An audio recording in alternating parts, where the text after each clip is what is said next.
I give assurances that the city will be completely cleared until this evening.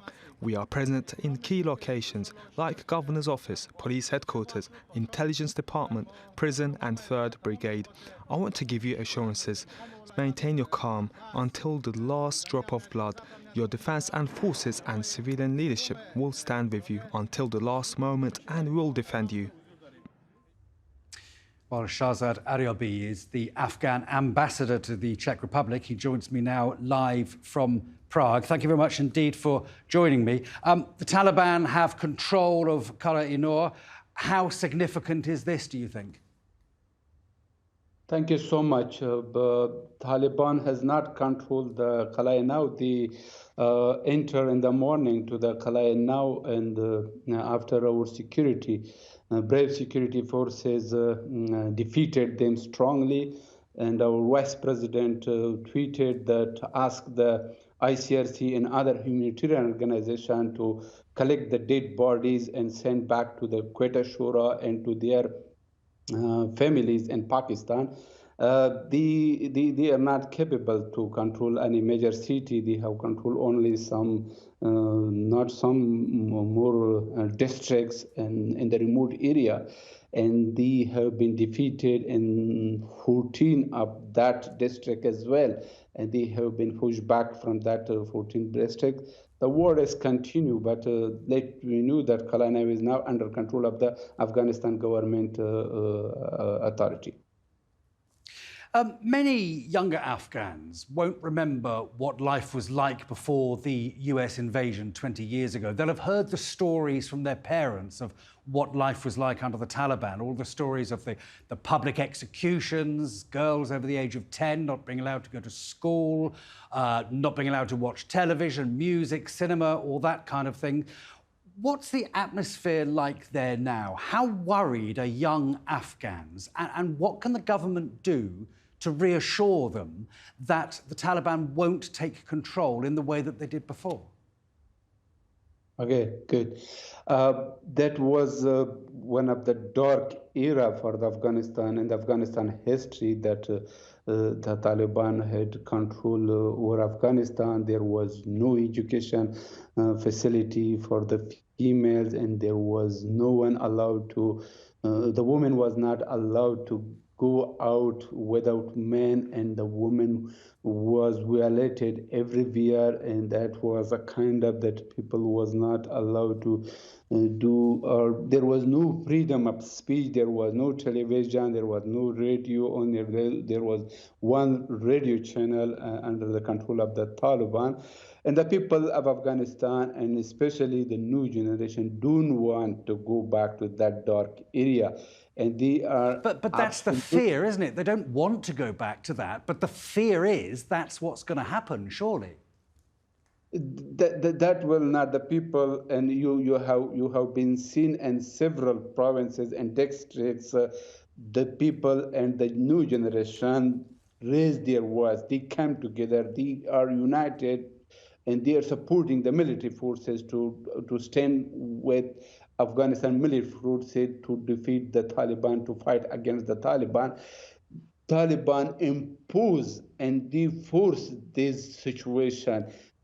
The current situation in the violent campaign, Taliban have extensively received support of the foreign terrorist groups. These are not only the Taliban, there is Al-Qaeda, there is ETM, there is IMU, there is Jandullah, particularly in the North provinces. These are not only the Taliban. Taliban has also benefited from support and assistance of the criminal network, those who are involved in the narcotic business, smuggling of the precious stone, human and trafficking. These are the things that impose the new generation to take control and to use them. The people of Afghanistan don't want to come back Taliban. 20 years ago, the US and the UK and its allies went into Afghanistan partly to solve several of the problems that you've just discussed, and ostensibly, at least, in the wake of 9/11, to make the world a safer place. Here we are 20 years on, they're coming out. Has it been mission accomplished? Is the world a safer place? Is Afghanistan a safer place? Okay. Uh, that was not the good time to make a decision for the withdrawal, both the United States and NATO, but the people, the Republic, Islamic Republic of Afghanistan, welcome and respect the decision.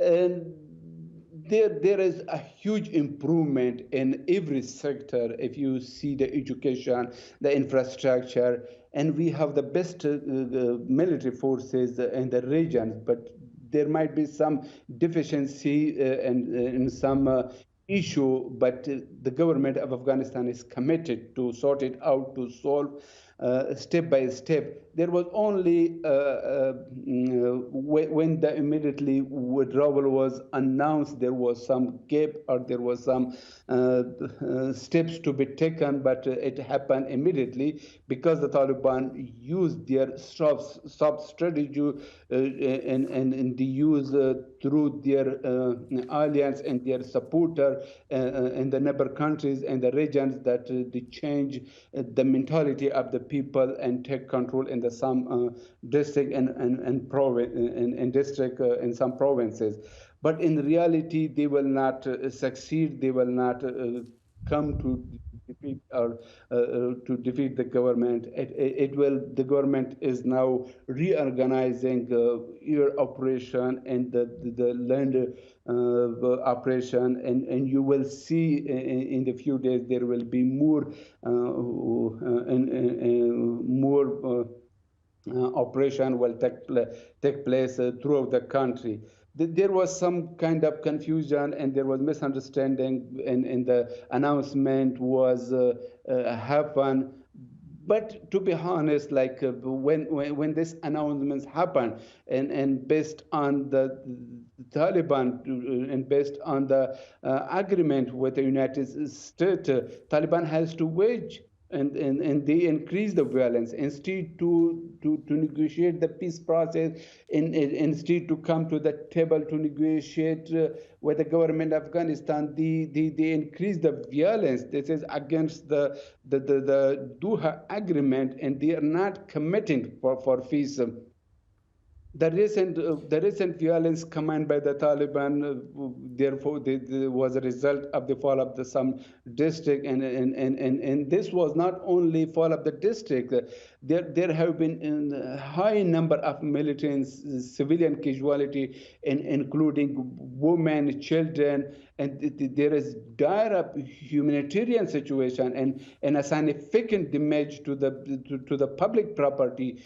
And Taliban are all responsible for all these damages, for the casualties, for the for the loss of the humans, and these started this violence and throughout the country. Government of Afghanistan is committed, and right now we have a delegation in Doha. We ask them, let's negotiate what they want, and our president Ashraf Ghani announced without condition talking to them, and we're here to talk. But Taliban is not independent to negotiate, and they don't have the authority. They are trying to use the violence and to come through force.